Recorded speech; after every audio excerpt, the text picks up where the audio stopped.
A flight is cruising smoothly until a crying child asks for water, and the flight attendant refuses to help. Just 8 minutes later, she's fired in front of everyone. What could have led to such a dramatic turn? Stick around to find out what happened.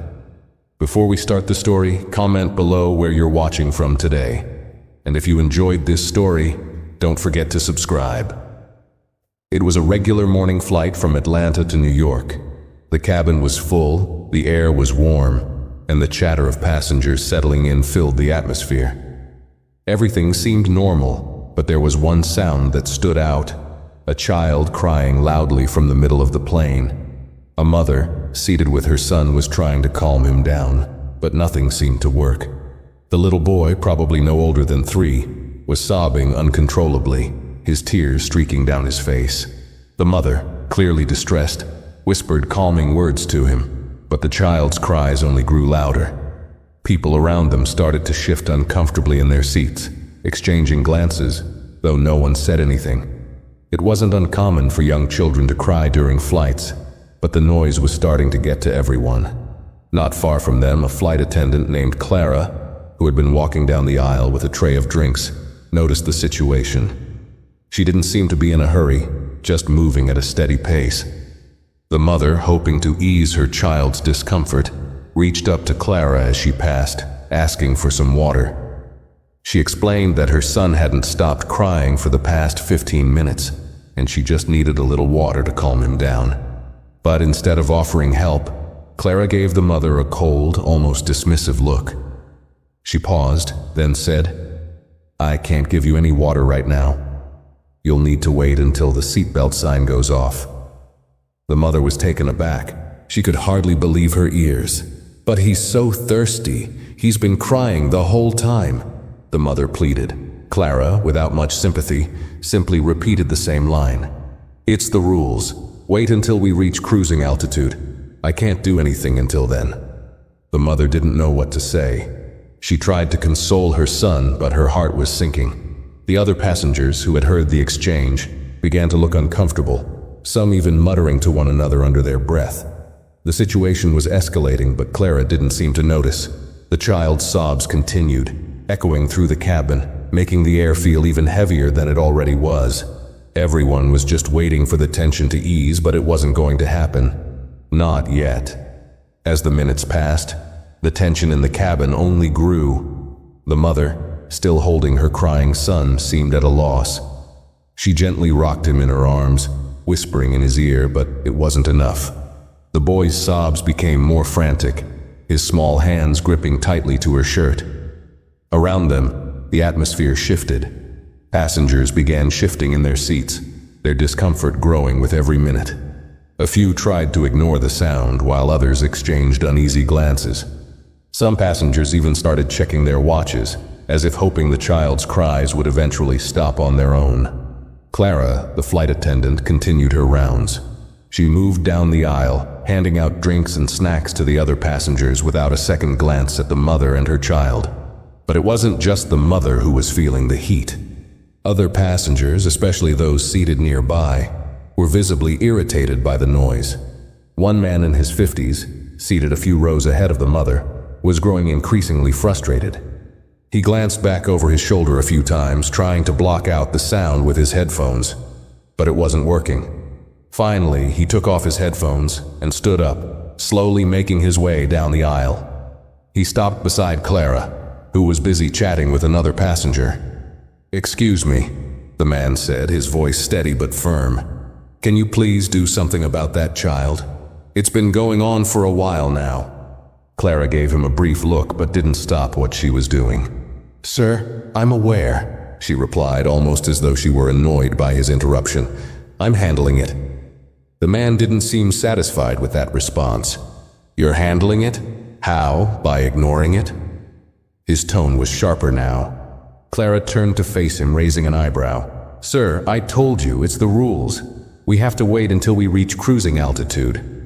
Her voice was colder than before, but the man wasn't backing down. "That's not good enough," he said. "That child is in distress. A little water won't hurt, will it?" Clara hesitated for a moment, then shook her head. "I told you, I can't do anything right now. Please take your seat, sir. The man looked at her for a long moment, disbelief written across his face. Without another word, he returned to his seat, but not before glaring at Clara. The other passengers around them were starting to whisper. A few of them exchanged glances, some nodding in agreement with the man's frustration. There was a growing sense that things were getting out of hand. People were starting to wonder, why wasn't anyone doing something to help the mother and child? The flight attendant's cold response seemed to have done little to settle the discomfort in the cabin. The child's crying had become relentless, and the mother was visibly distraught. She tried everything, shushing him softly, bouncing him gently in her arms, even wiping his tear-streaked face with a napkin. But nothing worked. It was clear that both mother and child were in distress. A few more passengers, unable to ignore the situation any longer, exchanged frustrated glances. Some of them were staring at Clara, waiting for her to do something, anything, to help ease the situation. It wasn't long before the situation reached a boiling point. As the cries echoed through the cabin, Clara could feel the weight of the disapproving stares on her back. She was still walking up and down the aisle, serving drinks to other passengers as if nothing were happening. The hum of the airplane's engines was the only sound louder than the child's cries, and even that seemed to be drowned out by the growing tension in the cabin. At that moment, a voice from the back of the plane broke the silence. It wasn't loud, but it was firm enough to catch Clara's attention. "Excuse me," a woman's voice called out. "Can you please help that poor mother?" Clara looked up, momentarily taken aback. It wasn't often that passengers directly confronted her about her duties. She turned around and saw a woman standing at the back of the plane, her arms crossed in frustration. "I've been listening to that poor child cry for the past 20 minutes, the woman continued, her tone sharp but not angry. "It's obvious she needs help. Is there really no way you can offer a little water?" Clara paused, clearly irritated by the interruption. But there was no avoiding it now. More passengers had started to take notice, and the woman's words seemed to echo the growing dissatisfaction around her. Clara cleared her throat and gave a tight smile. "As I've told everyone, there are rules to follow," she said, the same cold tone creeping into her voice. The woman shook her head. "Rules? The child is crying, the mother is upset, and you're just standing there like nothing's wrong." She stepped closer to Clara, her voice rising just a bit. "It's a basic request, for goodness sake. A little water would calm him down. You can't tell me that's against any protocol." The confrontation didn't end there. More people began speaking up, with murmurs of agreement spreading throughout the cabin. Some passengers who had kept their heads down before were now openly discussing the situation. "What's the harm in giving a glass of water?" one man whispered to his seatmate. Another woman added, "It's just cruel to ignore it like that. The child's obviously in distress." Clara's eyes flickered across the cabin. She could feel the weight of everyone's gaze on her. The pressure was building, and though she didn't show it outwardly, she was beginning to feel cornered. Still, she remained firm, repeating the same lines. "We have rules to follow, and I can't make exceptions. Please return to your seats." But now it was too late. The situation had moved beyond a simple request for water. The passengers were no longer just annoyed, they were upset. And they were beginning to expect Clara to do something, anything, to resolve the situation. But she didn't. And that's when the first signs of what was to come started to show. The feeling of unease in the air wasn't just because of the child's crying. It was because Clara had stopped caring. At least that's how it seemed to everyone else. The tension in the cabin was becoming unbearable. It was as if the atmosphere had thickened, and the crying child, though still loud, seemed almost drowned out by the increasing discomfort of the passengers. Everyone was waiting for something to happen, some form of resolution. But it didn't seem like Clara was about to change her stance. The mother, who had been trying her best to calm her son, was now visibly exhausted. Her shoulders were slumped, and her face was pale with frustration. She looked over at the flight attendant, who was continuing her duties without any sign of concern. Clara had just finished serving a passenger a drink when another person, a man in his late 30s seated a few rows ahead of the crying child, stood up. His face was stern, and his eyes were fixed on Clara as he walked down the aisle toward her. There was something different in his step now, something more forceful. This wasn't a casual comment or a simple complaint. He was ready to take action. "Excuse me, miss," he said, his voice carrying across the cabin as he approached. Clara looked up, her expression as indifferent as ever. "Is there any reason why you're refusing to help that woman?" he asked bluntly. The entire aisle seemed to go silent as the passengers turned their attention to the exchange. Clara didn't flinch. "I've already told everyone the rules are clear. I can't give out any water until we reach cruising altitude," she repeated almost robotically. The man shook his head. "I'm sorry, but that's not good enough," he said. "I'm sitting right here and I've watched this entire ordeal unfold. That child is in distress and you're doing nothing to help." He lowered his voice slightly but still spoke with authority. "You're in charge of this cabin, aren't you? It's your job to ensure that everyone is comfortable, not just follow rules that don't make sense."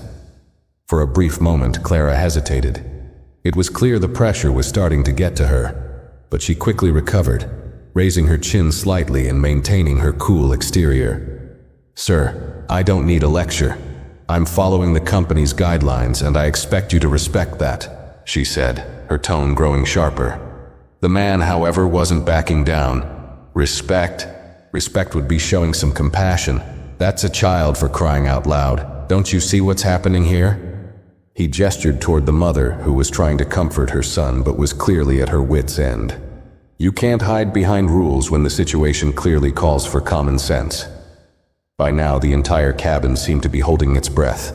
The silence that had descended upon the passengers was deafening. Some were nodding in agreement with the man. Others were looking at Clara, waiting for her response. The mother, still holding her crying child, looked up at Clara with pleading eyes. But Clara refused to make eye contact. Instead, she simply glanced at the clock on the wall, signaling that the plane was still not at cruising altitude. It was at this point that a couple of passengers, who had been quietly watching from their seats, began to whisper among themselves. "She's just standing there. Why doesn't she do something?" One whispered to another. Another passenger added, "I can't believe she's letting that child suffer just because of some rule." The tension was building to a breaking point. The mother had begun to tear up herself now, helplessly looking at her child and then back at Clara. Her hands were trembling, and it was clear that she didn't know what to do anymore. The child's crying had reached a near hysterical pitch. It was clear that this wasn't just about water anymore. It was about the flight attendant's refusal to listen, to show any empathy or understanding. And for the passengers who had been patiently sitting by, it was now about standing up for what was right. Clara, sensing the shift in the air, looked around the cabin. The murmurs had turned into whispers, and the whispers into outright criticism. She could feel the eyes of the entire plane on her now.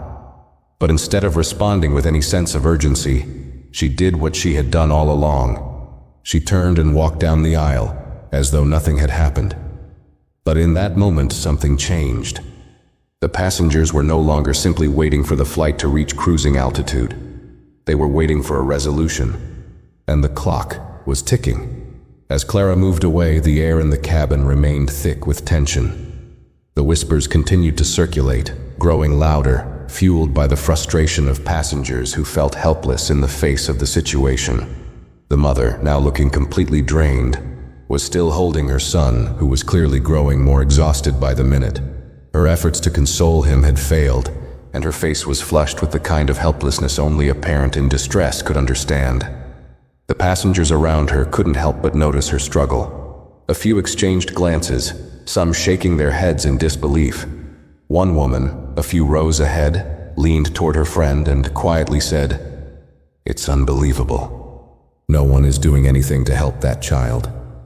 The flight attendant, Clara, had just passed by again, this time on her way back down the aisle, but her gaze never shifted toward the mother and child. The passengers watched her, hoping she would reconsider, but she didn't even slow down. Her focus was entirely on the duties she'd been trained to perform, and nothing, it seemed, would break her rigid adherence to the rules. But as the cries of the child continued, something shifted among the passengers. They could feel the injustice of it all. The mother's face was etched with exhaustion, her shoulders hunched in defeat. No one knew exactly what to do, but one thing became clear. This wasn't going to end until someone took action. Then it happened.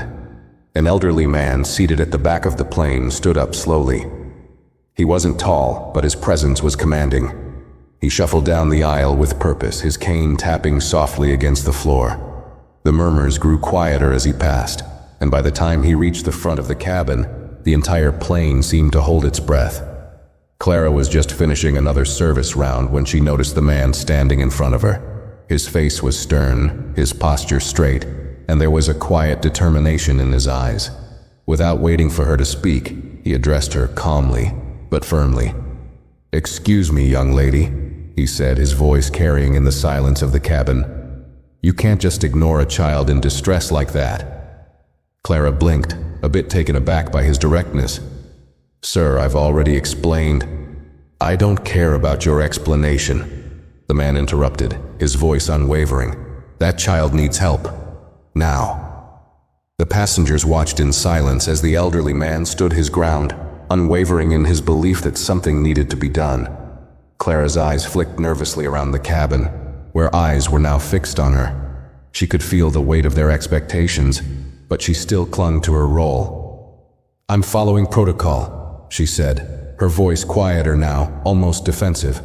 "I can't give water until we're at cruising altitude." The elderly man shook his head slowly. "Protocol is meant to protect people, not punish them," he said softly but firmly. "That poor mother is doing everything she can to calm her son, and you're standing here, doing nothing. You've seen it for yourself. This isn't about rules, it's about common decency." For a moment, Clara stood still, her jaw tightening. She wanted to say something, to defend her actions, but the words wouldn't come. The pressure from the passengers, the disapproving stares, and the elderly man's steady gaze all seemed to weigh heavily on her. She could feel the heat of their judgment. It wasn't just one person anymore, it was the entire plane. The mother's distress had become everyone's concern, and the flight attendant's refusal to act had begun to shift from an isolated mistake to something more significant. The man's words seemed to linger in the air, and Clara realized, perhaps for the first time, that she wasn't in control of the situation anymore. The elderly man stood there, waiting for some kind of response, but Clara had no answer. Instead, she quickly turned away and started to walk back down the aisle, avoiding the gaze of the passengers. It was clear now that something was going to happen, but what? No one knew yet. As Clara walked away, the tension in the cabin was almost suffocating. The elderly man remained standing, his cane still firmly planted in front of him, as if he were unwilling to move until something changed. His words had hung in the air like a challenge, and no one in the cabin could ignore them. The passengers shifted uncomfortably in their seats, exchanging uncertain glances, waiting to see what would happen next. But nothing did, at least not immediately. Clara didn't stop to reconsider. She simply kept moving down the aisle, her eyes straight ahead, her face a mask of professionalism. But there was something different now. The whispers had grown louder, and the murmurs of discontent were spreading through the plane like wildfire. It wasn't just about the crying child anymore. It was about something bigger. Passengers were beginning to realize that what they were witnessing wasn't just an isolated incident. It was a moment where someone had refused to act when they clearly could have, and that refusal was starting to feel like a betrayal. For the mother, the situation was growing unbearable. She had stopped trying to calm her son, her hands limp at her sides as the child's cries continued to echo through the cabin. Her face was streaked with tears, and she stared down at her son, unable to do anything to help him. The helplessness in her eyes was unmistakable. She had hoped for so long that someone, anyone, would step in. But now, with the flight attendant so determined to follow her rules, it felt like there was no way out. The other passengers could see it too. They saw her defeat. Finally, someone else spoke up. A middle-aged woman seated just across the aisle from the mother had been watching the entire scene unfold. She had shifted in her seat several times, clearly uncomfortable, and had exchanged a few whispered comments with the people around her. But now she stood up. She didn't hesitate. She wasn't waiting for anyone else to take the first step. Without looking back, she made her way toward the front of the plane, her eyes set with a determined purpose. As she approached Clara, she said in a clear, steady voice, "Excuse me, I'm going to ask again. Why is it that we can't help that poor child? I'm a mother myself, and I can't stand to watch this anymore." Clara, who had been walking back toward the galley, paused for a second. She stopped, but she didn't face the woman immediately. The silence that followed was almost more uncomfortable than the crying child. It was clear that Clara was trying to decide whether or not to respond. She could feel the eyes of everyone in the cabin on her. The passengers were waiting for her reaction, and the woman's words hung in the air like an accusation. After what felt like an eternity, Clara finally turned to face her. Her expression was hard, but there was a flicker of something else, maybe frustration, maybe hesitation, beneath the surface. She looked at the woman and said, "I've already told you, ma'am, the rules are clear. We cannot serve anything until we're at cruising altitude." The woman didn't back down. "And how long is that going to take? Another hour?" she asked, her voice rising slightly. "That child can't wait another minute. No one expects you to break the rules, but surely you can show a little compassion. I'm not asking for a 5-course meal, just a glass of water. It's not too much to ask, is it?" Clara's face hardened, but this time she didn't immediately respond. Instead, she took a deep breath, as though bracing herself for something. The room seemed to quiet even more, and for the first time it was clear that the flight attendant was starting to realize the full scope of what was happening. The eyes of nearly everyone in the cabin were on her. There was no escaping it now. The mother, still holding her son, looked up at the flight attendant, her face a picture of exhaustion and silent pleading. Clara met her gaze for a brief moment, but instead of offering the water that everyone had hoped for, she simply turned away. "I'm sorry," Clara muttered, though it sounded insincere. "I can't do anything right now." It was a simple statement, but the impact was immediate. The entire cabin seemed to deflate in that instant. Some passengers sighed in disappointment. Others shook their heads. But what happened next was unexpected. The elderly man, who had been standing silently at the back of the cabin, took a step forward, his voice loud enough for everyone to hear. "You can't keep hiding behind the rules," he said, his voice firm. "It's not just about following orders, it's about doing what's right. That child is crying for a reason, and the reason is clear. You can help, and you should." Clara's face reddened, but she didn't say anything. The elderly man's words hit their mark. The other passengers, one by one, started to nod in agreement. What had begun as a quiet stir of discontent had now grown into something much louder. More people were standing, more voices were rising in protest. It wasn't just a handful of passengers anymore. It was almost everyone in the cabin who had grown tired of watching this unfold. And then, something unexpected happened.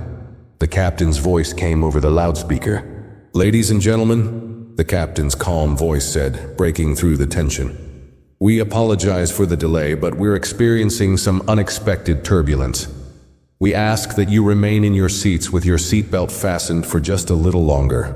The captain's words hung in the air, but they did nothing to ease the growing frustration in the cabin. Clara's grip on her duties had started to slip, and the situation, which had already spiraled out of control, was quickly approaching a breaking point. Passengers were beginning to demand answers, and the flight attendant seemed powerless to stop it. With the child still crying, the mother still pleading for help, and the passengers now fully aware of the injustice unfolding in front of them, Clara's earlier confidence began to waver. It was clear that the atmosphere in the cabin had changed, and now all eyes were on her to see how this situation would end. The tension in the cabin was now palpable. The captain's voice had done nothing to calm the passengers. If anything, it had only made things worse.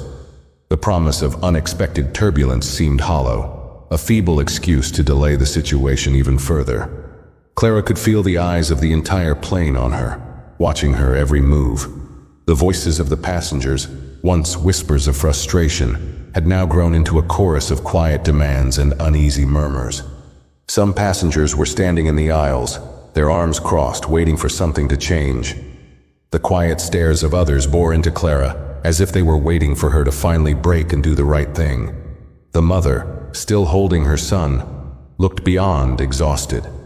She had tried everything to comfort her child, but nothing was working. Her once calm demeanor had completely evaporated. She wiped her tears, though it was clear there was no relief. Her hand trembled as she stroked her son's hair, trying to soothe him in a way that had long stopped working. The boy's sobs had become ragged, his little body shaking in his mother's arms. And it wasn't just the child's distress that was breaking her. It was the absolute helplessness of being ignored, of asking for something as simple as water and having it denied. Clara, on the other hand, was frozen in place. She was still standing at the front of the cabin, looking out toward the mother and child. Her face was tight, her posture rigid, but there was something in her eyes that betrayed her calm exterior, a flicker of doubt. The mounting pressure from the passengers, the elderly man's accusations, and the looks of disappointment from those around her had begun to chip away at her composure. She glanced briefly at the clock. Another 20 minutes, maybe 30, before the plane would reach cruising altitude. But at that moment, the minutes felt like hours. The hum of the airplane's engines, the quiet murmurs of the passengers, and the constant sound of the child's crying created a kind of unbearable white noise. Clara's grip on her duties was slipping, and she knew it. She had been trained to follow protocol, to stick to the rules no matter what, but what she was witnessing now was beyond what the rules could fix. She was starting to realize that, but still she hesitated. Was she really ready to break from protocol? What would that mean for her job? What would the airline think? The voices from the passengers grew louder now, no longer whispers, but outright comments being exchanged across the aisles. "She's still not helping," one passenger said. "What kind of flight attendant refuses to do something as simple as give a little water?" another added. The elderly man, who had been quietly observing the situation from the back of the plane, couldn't stand by anymore. He took slow, deliberate steps toward the front, his cane tapping rhythmically on the floor. This time there was no hesitation in his movement. The murmurs in the cabin stilled for a moment as the man approached Clara, his eyes locked onto her. "I've been watching this whole thing, young lady," he said, his voice calm but firm. "I've been flying for over 40 years, and I've never seen anything like this. You're not just ignoring the mother, you're ignoring the rules of decency." Clara tried to maintain her composure, but the words hit harder than she expected. She turned to face him, her shoulders stiff, but there was no longer the same sense of authority in her stance. The man wasn't shouting, but his words cut through the air like a blade. The passengers were watching again, and this time, the silence was deafening. "You have a responsibility here," the elderly man continued. "It's not just about what's on paper, it's about what's right in front of you. That child is in pain, that mother is in distress, and you're just standing there holding on to some rule that's meant to protect people. Well, right now it's doing the opposite." Clara opened her mouth to respond, but the words didn't come. She couldn't come up with anything to say. She had been so focused on following the rules, on doing her job as she had been trained, that she hadn't stopped to think about the human side of things. The child crying in her mother's arms, the passengers who were now voicing their discomfort, and the growing pressure of the situation. The man wasn't finished. "It's not about rules anymore. It's about compassion. You could have solved this hours ago with something as simple as a cup of water. That's all it would have taken." At this point, Clara could no longer deny it. She was trapped in her own rigidity, unable to make the decision everyone was hoping for. The passengers were no longer just voicing their frustration. They were now looking at her with disappointment, as if she had failed them. The elderly man's words hung heavy in the air, and Clara could see that the passengers were starting to turn against her. It wasn't just the crying child now, it was her refusal to act. For a moment, Clara stood frozen, unable to speak, unable to move. Then, as if by instinct, she glanced back at the mother. The woman's face was pale with exhaustion, her eyes red from tears. She wasn't asking for much, just a basic kindness, a small gesture. And Clara knew deep down that she had the power to make that happen. The air seemed to hold its breath as Clara slowly walked over to the galley. She didn't say anything as she reached for the small plastic cups of water, but the passengers knew what was happening. Some had begun to whisper again, though this time it was different. There was a sense of hope in the air. Clara moved back toward the mother and child. Her steps were slow, deliberate, but this time there was no hesitation. When she reached the mother, Clara held out the cup of water, her face softening for the first time all day. "Here," she said quietly. "I'm sorry. I should have done this sooner." The mother, still holding her child, looked up at Clara with surprise. There was a moment of hesitation, but then the mother took the cup gratefully. She gently offered the water to her son, who, after a few sips, began to calm down. His sobs slowly turned into soft whimpers, and within moments, he was finally quiet. The change in the atmosphere was immediate. The tension in the cabin seemed to lift. The child's cries had been silenced, and so had the silent tension that had been building for so long. But while this small act of kindness had brought temporary relief, the passengers could sense something had shifted. The apology wasn't enough to erase the frustration that had built up over the past hour. Clara had given the water, yes, but the passengers knew that the real damage had already been done. Something was about to change, and they could feel it in the air.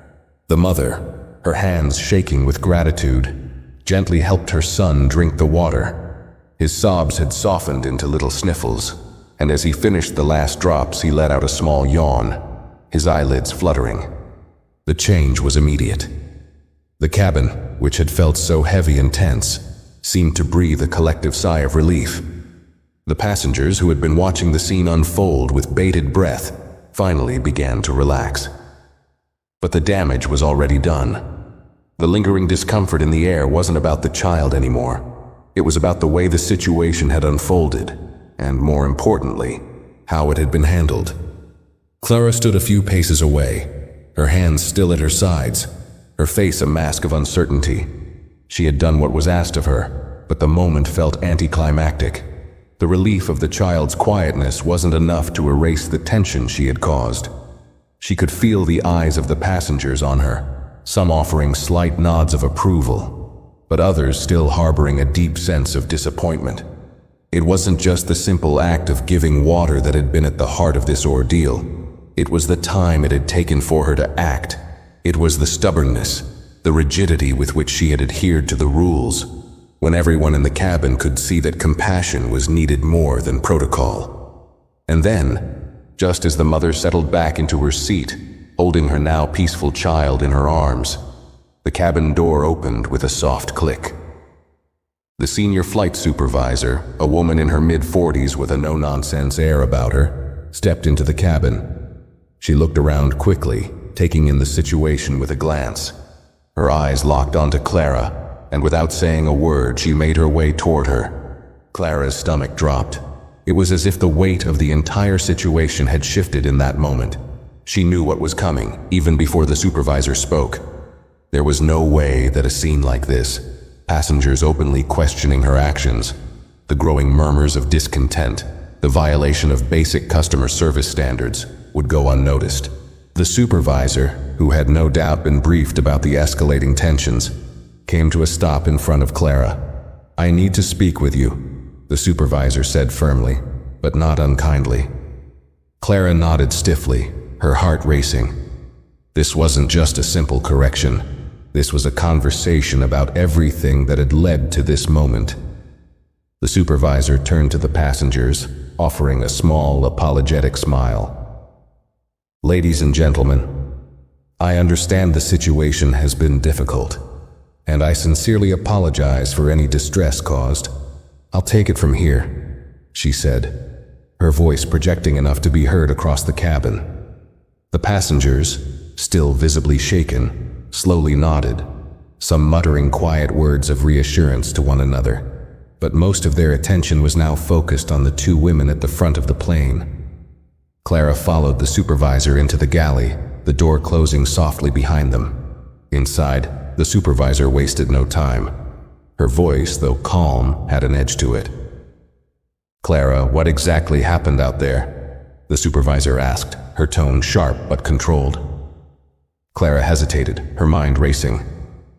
I was following the protocol," she started, her words sounding hollow even to her own ears. She tried again, her voice a little stronger. "The rules are clear. I can't give out anything until we're at cruising altitude. I told her, and I told the others." The supervisor cut her off with a gentle but firm gesture. "I understand that, but you're also a human being, Clara. And sometimes what the rules tell you to do isn't what's needed in the moment.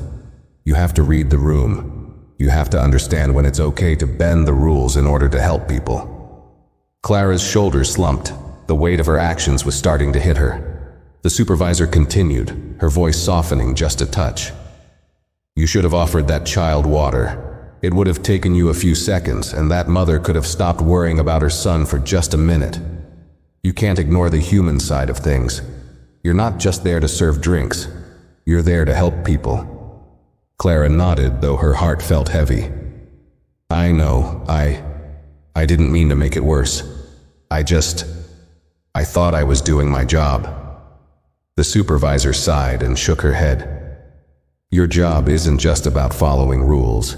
It's about judgment. It's about compassion. And sometimes it's about knowing when to break protocol for the greater good. This wasn't about a policy. It was about a child in pain. And you failed to see that." Clara looked down at her hands, feeling the sting of the supervisor's words. She wasn't angry with her. She knew she had messed up. She had clung to the rules, to her training, without considering the bigger picture. She had allowed herself to get caught up in the technicalities, ignoring the needs of the passengers in front of her. "There are consequences for this kind of behavior, Clara," the supervisor continued, her tone now more serious. "You've put both the airline and your colleagues in a difficult position. It's not just about one passenger or one child. It's about the message we send to everyone on this plane. You represent us. And right now, you've shown them that we're not willing to step in when we should." Clara opened her mouth to speak, but the words didn't come. What could she say? The reality of the situation was sinking in. She had let down not just the mother and child, but the entire plane. And it wasn't just a momentary lapse in judgment. It had become a symbol of failure. The supervisor watched her for a moment, letting the silence hang in the air before she spoke again, this time softer. "I'm not going to fire you on the spot, Clara, but I need you to understand something. This can't happen again. You need to be better than this. I expect you to reflect on what's happened and come back stronger." Clara nodded, feeling a lump form in her throat. The supervisor's words were harsh, but they were deserved. She had failed, and now she would have to live with the consequences. But there was something in her that knew this wouldn't be the end. She had a chance to do better, to learn from this mistake. The supervisor gave her one last look before stepping toward the door. "I'll take over from here," she said. "You can go back to your seat, and we'll sort this out when we land. Just know that this is a turning point for you. Don't let it be your downfall." Clara didn't move immediately. She stood there for a few seconds, letting the weight of the conversation settle in. The reality of what had just happened was still crashing down on her, and she wasn't sure what the next steps would be. But she knew one thing: she couldn't afford to let this moment define her. With a final deep breath, Clara turned and walked back to her seat, her mind racing, her future uncertain. The passengers were still watching her, and though the child was now calm and the immediate crisis had passed, Clara knew that this moment would haunt her long after the plane touched down. Clara made her way back down the aisle, the weight of her supervisor's words pressing heavily on her shoulders. The cabin had quieted, but the air still felt thick, as if everyone was waiting for something to happen, waiting for an answer, a resolution. or perhaps even a reckoning. Clara couldn't shake the feeling that the entire cabin was watching her, even though most had returned to their own thoughts or their own distractions. The mother, now holding her son close, had finally managed to soothe him. The boy was resting his head against her shoulder, his soft breaths marking the end of his earlier cries. It was the relief that everyone had been waiting for, but somehow it felt hollow. Clara glanced at the mother for a brief moment, but the woman didn't look up. Her eyes were focused entirely on her child, who had finally found some peace. The silence was different now. Lighter, yes, but still tinged with the echoes of what had just happened. As Clara returned to her seat, she could hear snippets of conversation from passengers. Low voices, hushed tones, and muttered words that made it clear the tension hadn't fully dissipated. "I can't believe she didn't help sooner," one woman whispered to her seatmate. "She had to be told more than once." Another passenger replied, shaking his head in disbelief. "I just don't understand how she didn't get it."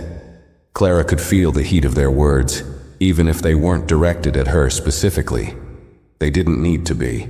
She knew exactly what they were talking about. The air had changed. The passengers' trust had been shattered, and it was clear that no matter what happened next, she wouldn't be able to just erase the experience from their minds. She sat down slowly in her assigned seat, looking out the window, but her eyes were unfocused. The flight seemed to stretch on, each minute feeling like an eternity. What had started as a normal day had turned into something she would never forget. She had been tested, and she had failed. Not just in her duties as a flight attendant, but in the way she had responded to human need. Her mind kept returning to the same thought. Why had she waited so long to act? She had been so focused on the rules, on the structure of her job, that she had lost sight of the simple human aspect of her role. She wasn't just there to follow a manual. She was there to serve, to comfort, to assist. She had allowed the child's cries, the mother's distress, and the growing discontent of the passengers to be drowned out by the rigid walls of protocol. The truth was, Clara wasn't sure what she had been afraid of. Was she afraid of getting in trouble? Of doing something that could be seen as wrong? Or had she convinced herself that her duty to follow procedure was more important than alleviating the pain of a mother and her child? Her stomach twisted as she thought about the passengers' reactions. The disappointment had been palpable, and she couldn't deny that she had failed them. But more than that, she had failed herself. This wasn't just about following the rules. It was about showing empathy, understanding, and doing the right thing in the moment. She closed her eyes for a second, trying to block out the voices around her. The steady hum of the airplane's engines filled the background, but it did little to quiet her mind. In the far corner of the cabin, she could still see the elderly man who had spoken up earlier, now sitting quietly in his seat. He was looking out the window, his face unreadable. Was he satisfied that the child had been given water? Or was he still holding on to the anger of the situation? Clara let out a slow, shaky breath. It's not over yet, she thought. There's still more to come. The supervisor hadn't said much about what would happen next, but Clara knew this wasn't something that would just blow over. There would be consequences. She could already feel the weight of them hanging in the air like a storm cloud waiting to burst. She had no idea what those consequences might be, but she knew that the look on the supervisor's face told her everything she needed to know. This wasn't just a simple mistake. This was a breach of trust. The plane continued to glide through the sky, the hum of the engines the only sound filling the space between Clara and the rest of the passengers. She couldn't help but wonder how long it would take for things to return to normal. For her, for the passengers, and for the mother and child. Would the mother even remember this moment when she landed? Would she share the story with others, painting Clara as the villain? Or would she simply move on, relieved that her son was okay? Clara didn't know. She only knew that she would never forget. And then there was the other side of it, the passengers who had witnessed everything. They were the silent witnesses to this tiny drama. Their disapproval was unmistakable, and the quiet murmurs that had followed Clara back to her seat had cemented the reality. They had seen her failure. She had lost their trust. That was the hardest part to accept. A flight attendant's role wasn't just about serving drinks or making sure everyone was seated properly. It was about making people feel safe, comfortable, and cared for, especially when they were at their most vulnerable. And Clara knew, deep down, that she had fallen short. It wasn't just about the water. It wasn't just about the crying child. It was about something far deeper, the responsibility that came with being in a position to help, and the failure to do so when it mattered most. Clara sat there, lost in her thoughts, as the plane continued its journey to its destination. She didn't know what would happen once they landed, whether she would be called into the supervisor's office, whether there would be disciplinary action, or whether she would simply be asked to move forward and learn from her mistake. But one thing was certain: this was a turning point for her. She couldn't undo what had happened, but she could learn from it. And that, perhaps, was the most important lesson of all. As the plane began its descent, Clara felt a pang of regret, but also a flicker of resolve. She knew she couldn't change the past, but she could shape the future. And whatever the consequences, she would face them head-on, knowing that she had learned a valuable lesson in compassion, one that would stay with her long after the plane had landed. The descent was slow and steady, the plane cutting through the clouds as it made its way toward the runway. Clara could feel the slight shift in pressure as the aircraft adjusted its altitude, the familiar hum of the engines vibrating beneath her feet. But today, that hum felt different. Today, it wasn't the comforting sound of routine. Today, it was a constant reminder of the situation she had just been through, of the moment that had unfolded in front of her and everyone on board. The plane was almost there, and so was Clara's confrontation with reality. She still couldn't shake the image of the mother, holding her now quiet son in her arms, her tired face slightly hidden behind the child's head. Clara had seen it. The exhaustion, the vulnerability, the sheer relief that had washed over the woman once her child had finally stopped crying. It wasn't just about water anymore. It was about a mother's need for support, her desperation to help her son, and the flight attendant who had stood by and done nothing until it was too late. Clara had hoped that giving the water, though late, might somehow undo the tension, but she knew it couldn't. It was more than the act of kindness. It was the failure to recognize a mother's need when it first arose. And that was the hardest part to swallow. As the wheels of the plane began their gradual descent toward the runway, Clara's mind raced. What would happen when they landed? Would she be asked to step off the plane and face consequences immediately? Or would the reprimanding wait until after the passengers had disembarked? The thought of facing them again, of seeing the disappointed eyes of those passengers who had witnessed her failure, made her stomach turn. She had tried so hard to follow the rules, to stay within the confines of protocol, but all of that seemed meaningless now. All that mattered was the harm she had caused by sticking to the rules when empathy and compassion had been needed instead. The seatbelt sign blinked on as the plane descended further, and passengers began to stir, shifting in their seats and preparing for the landing. Clara's mind was elsewhere, her hands still resting on her lap, her fingers clenched together tightly. It was as though the rest of the world had faded into the background. The cabin was quiet, save for the gentle whir of the plane's descent and the soft sounds of passengers gathering their things. She glanced around the cabin, taking in the passengers who had been witnesses to the scene. Some of them were now reading their books, others were staring out the window, and a few were still talking in low tones, though their conversation had quieted in the face of the growing anticipation of the flight's end. There was a palpable sense of finality in the air, like a chapter closing. But Clara couldn't escape the feeling that this wasn't the end for her. Not yet, anyway. In her peripheral vision, she could see the elderly man who had spoken out earlier. He was sitting quietly, his eyes closed as if he had somehow managed to let go of the tension that had gripped everyone else. Clara couldn't help but wonder what he was thinking. Was he satisfied that the situation had been addressed? Or was he still holding on to the anger he'd felt for the way things had been handled? She wasn't sure, but something about the way he was sitting there, so calm and still, made her realize that he was one of the few passengers who had actually voiced his thoughts.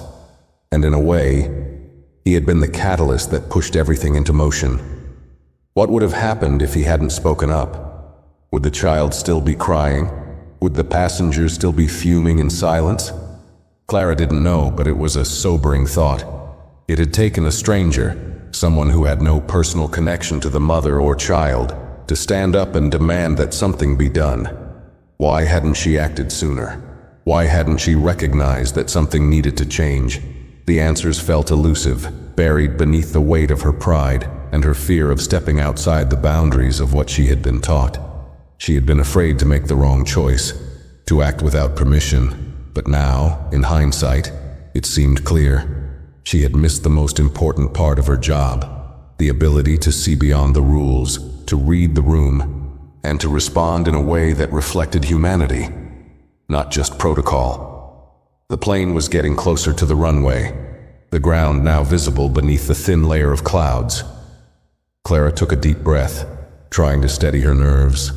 She could feel her heart pounding in her chest, the anticipation of landing blending with the anxiety of what was to come.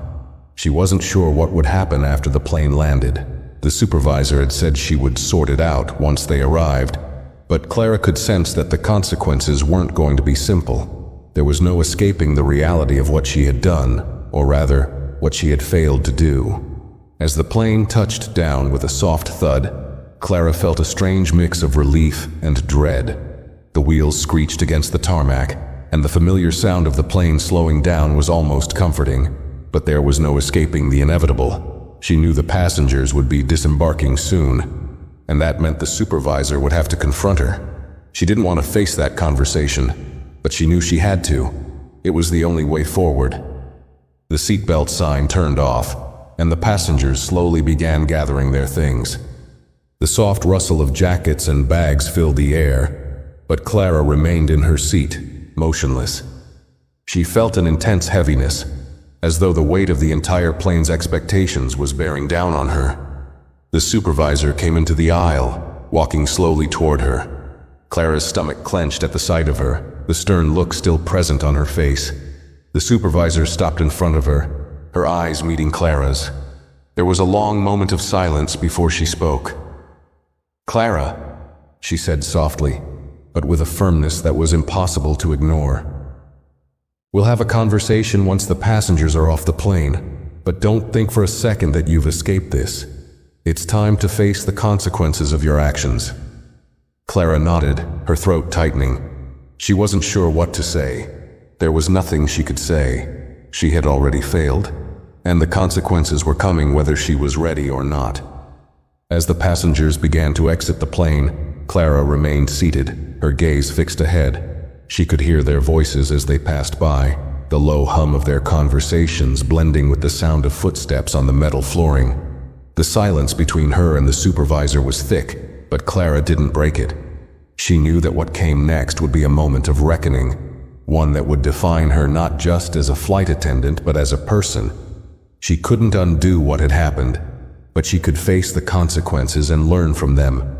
The only question now was how she would move forward, and if she could ever regain the trust of the passengers who had witnessed her failure. The last few passengers filed off the plane, some of them offering the occasional glance toward Clara, but none of them stopped to say anything. It was as if the entire cabin was ready to move on, to put this strange and uncomfortable moment behind them. Yet Clara couldn't escape it. She could still hear the murmurs from the passengers as they walked past her, the whispers of judgment and disappointment lingering in the air, even as the doors of the plane finally closed behind them. It felt like a weight that would never quite lift. The supervisor stood nearby, her arms folded, watching Clara carefully as the cabin cleared. Clara remained seated, her hands folded tightly in her lap, her gaze fixed on the ground. The sound of the overhead bins being opened and closed seemed distant now, but it was just a prelude to what was coming next.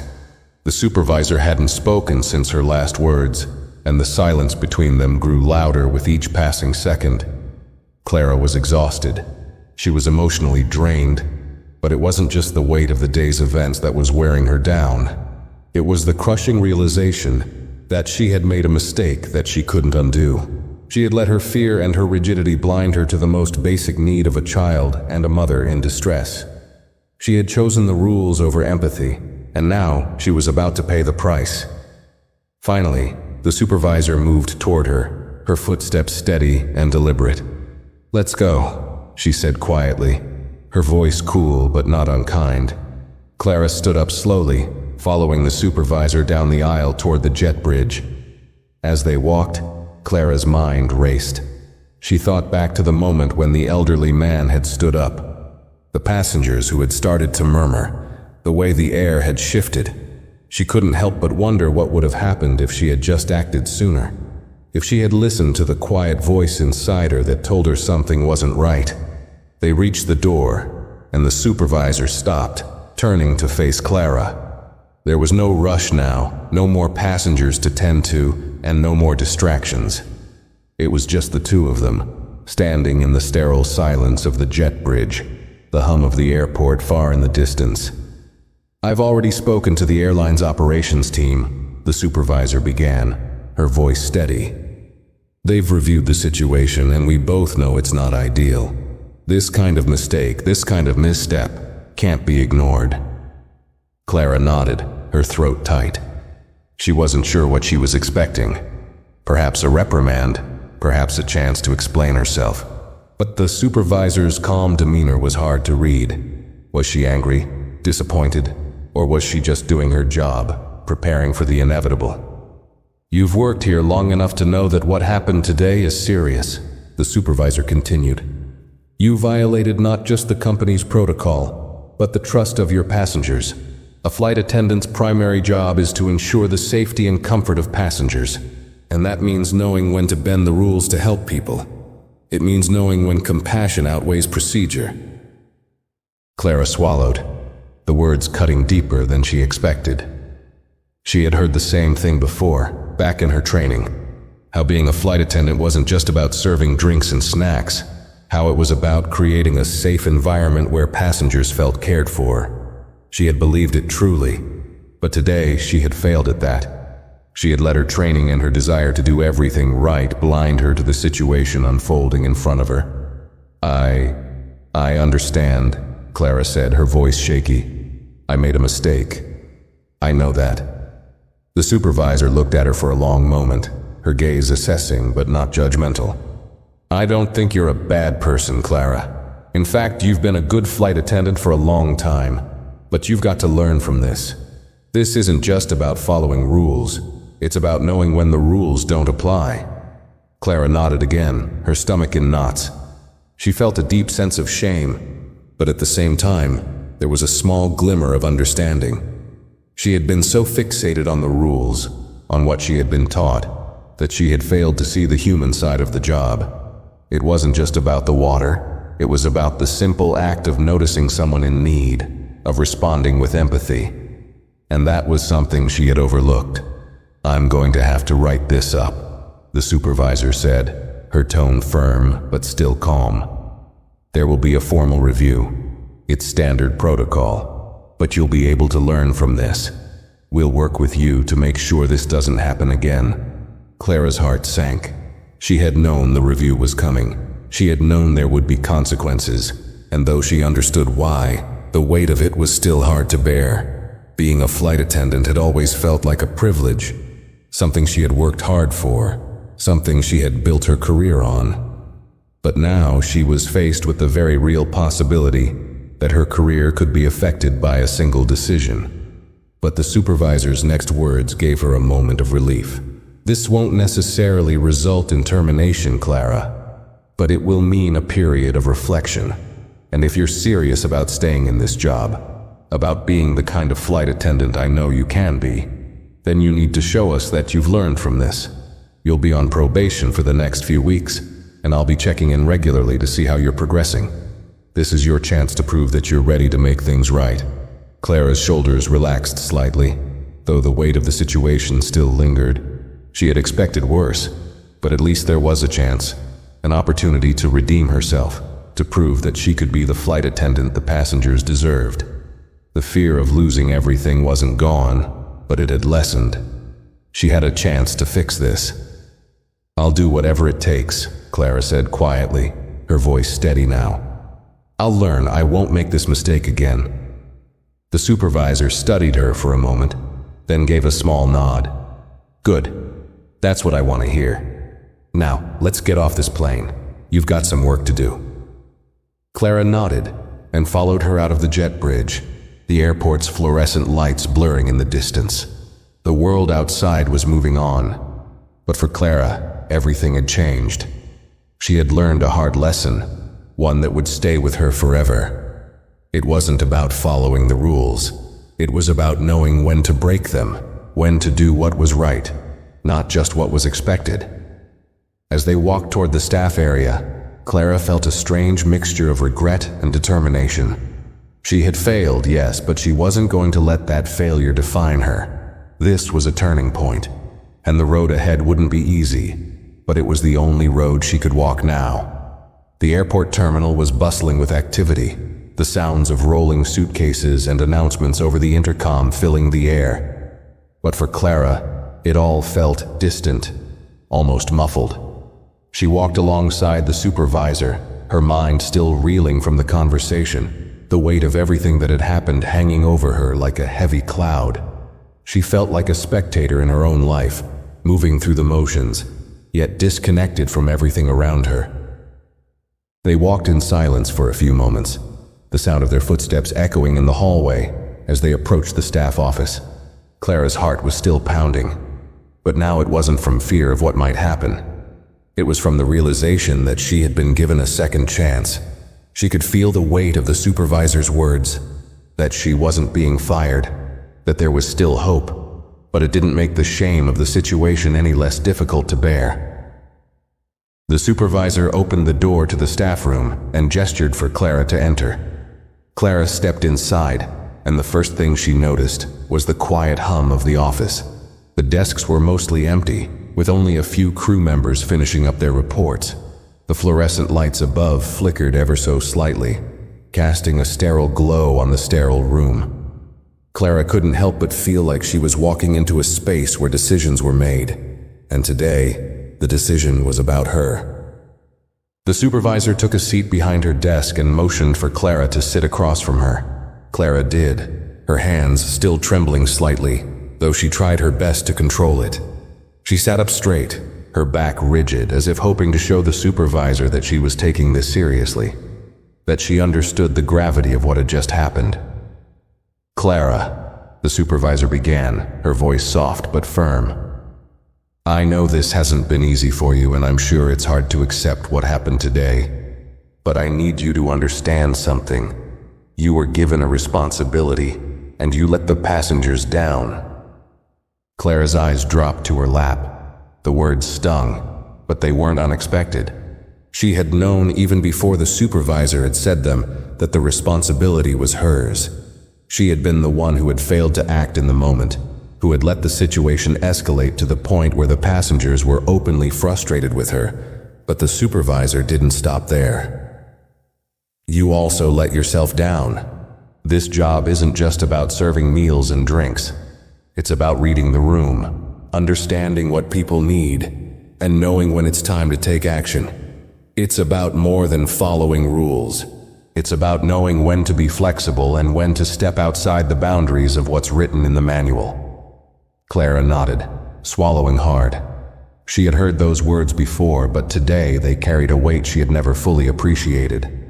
She had always prided herself on being the perfect flight attendant, the one who followed the rules to the letter, the one who never made mistakes. But now, in the aftermath of the events on that flight, she realized how limiting that mindset had been. It wasn't enough to be perfect. She needed to be human. She needed to be compassionate, even when the rules made it hard. The supervisor continued, her voice softer now. "I've seen you handle difficult situations before, Clara.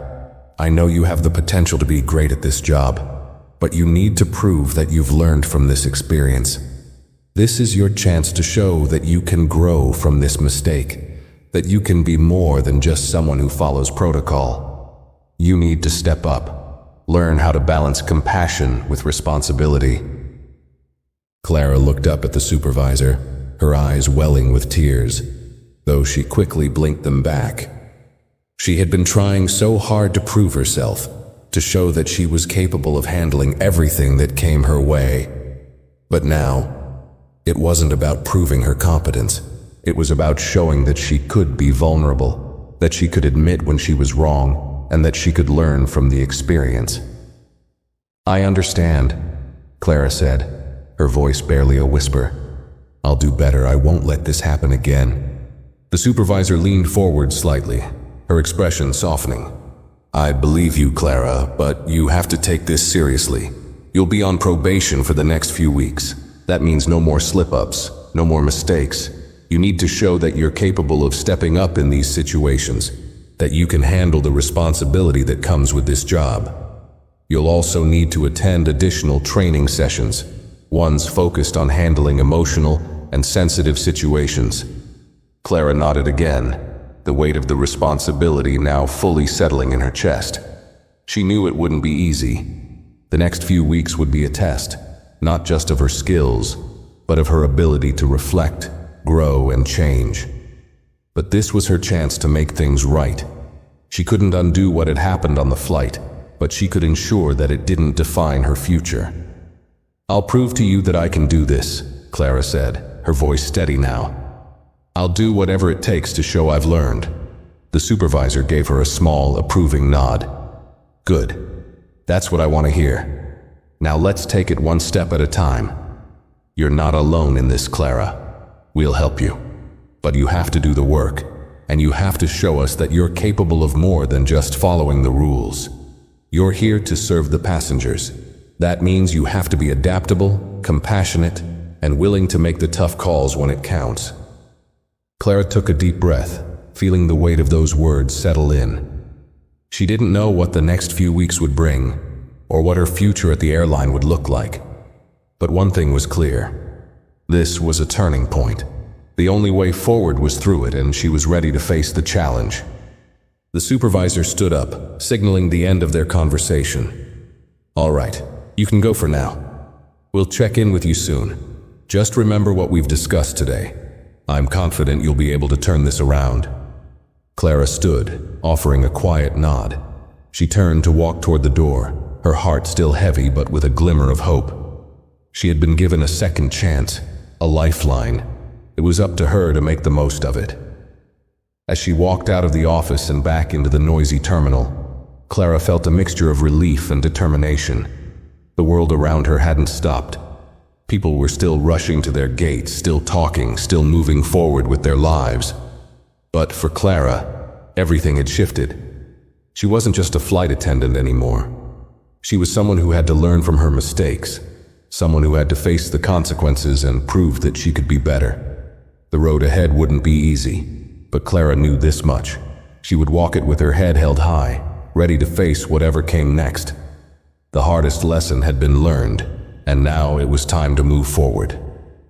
The days following Clara's meeting with her supervisor felt like a blur.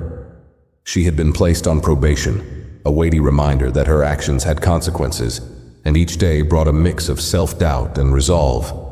The additional training sessions she had to attend were challenging, focusing on emotional intelligence, customer service under pressure, and conflict resolution.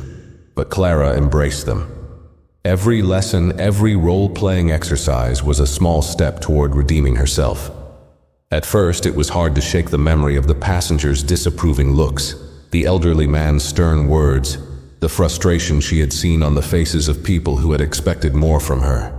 But as time went on, those images began to fade, replaced by the work she was doing to improve.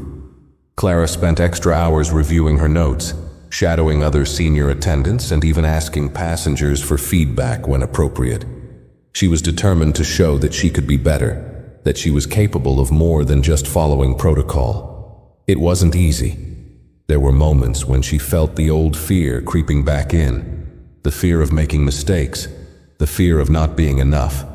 But each time Clara reminded herself of the lesson she had learned. It wasn't about being perfect. It was about being present, compassionate, and willing to learn. One morning, just a few weeks into her probation, Clara found herself back on a flight. The familiar sounds of the cabin, the rustling of seatbelts, the chime of the overhead compartments being opened, felt different now. This time, she wasn't just going through the motions. She was actively engaged, checking in with passengers, scanning the cabin, ready to address whatever came her way. She had learned to read the room, to understand the needs of the people around her. It wasn't enough to just serve drinks and snacks anymore. She had to serve her passengers with care. The flight was smooth at first, but then, as the seatbelt sign lit up, Clara noticed a young family seated near the back. The little boy was fidgeting in his seat, his face scrunched up in discomfort. The mother was trying to calm him, but he was clearly upset. Clara hesitated for a split second, but then remembered the lesson she had learned so painfully. Without thinking twice, she made her way to their row. "Is everything okay?" she asked, her tone warm, not rushed. The mother gave her a tired smile, but there was clear concern in her eyes. "He's not feeling well," she explained softly. "He's been a bit queasy." Clara nodded. "I'll get you some water and a cold towel. Just a moment." She moved swiftly, gathering the necessary items and returning to their seat with a calm demeanor. The boy's eyes widened as she approached, and Clara gently handed him the cold towel. The mother whispered a quick thanks, and Clara could see the relief in her eyes as her son seemed to settle a little. As she walked back down the aisle, Clara felt a sense of accomplishment she hadn't experienced before. It was a small act, but it was one that mattered. The boy wasn't crying. The mother was less stressed, and Clara had stepped in to help before things escalated. This time, she had read the situation right, and it felt right. As the flight continued, Clara remained attentive, moving through the cabin with purpose. Every interaction, every moment of service was now more than just a task to complete. It was an opportunity to connect with the passengers, to make them feel heard and cared for. She wasn't just doing her job, she was doing it with heart. The flight landed without incident, and as Clara helped the passengers disembark, she noticed a few of them offering small nods of approval. A few even gave her a smile, one that felt genuine, like they had appreciated the extra effort she had made. It was a far cry from the looks of disappointment she had once received. Later that day, Clara met with her supervisor for her probation review. She sat in the same office, but this time the atmosphere felt different. She wasn't filled with dread. She was nervous, yes, but it was a nervousness that came with the hope of a fresh start. She had worked hard to get here, and she knew this was the moment that would determine whether she had truly turned the corner. The supervisor looked up from her notes as Clara entered. She gave her a small smile, one that carried a sense of approval. "Clara," she said, setting her papers aside, "I've been monitoring your progress over the past few weeks, and I've got to say I'm impressed." Clara's heart skipped a beat, but she remained calm. "I've been working hard to learn from my mistake." The supervisor nodded. "I can see that. You've shown real growth. Your interactions with passengers have been more thoughtful, and you've been proactive in handling situations before they escalate. Most importantly, you've learned the value of empathy. You've learned that sometimes the rules can't provide all the answers. It's about knowing when to go beyond the manual and be a human being." Clara felt a rush of relief. The weight she had carried for so long seemed to lift just a little. "Thank you," she said, her voice steady but full of gratitude.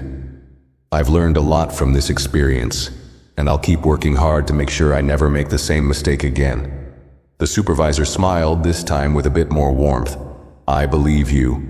You've passed your probation, Clara. You're back on track. But remember, this is an ongoing journey. Every day is an opportunity to improve, to connect, and to serve." Clara stood, her heart light, her mind clear. She wasn't just walking out of the office a flight attendant.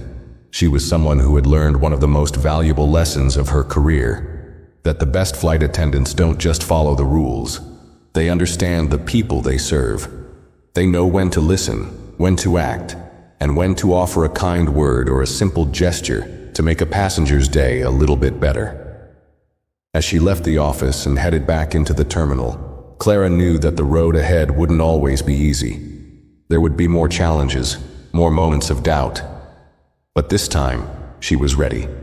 She had the tools, the perspective, and the heart to face whatever came her way.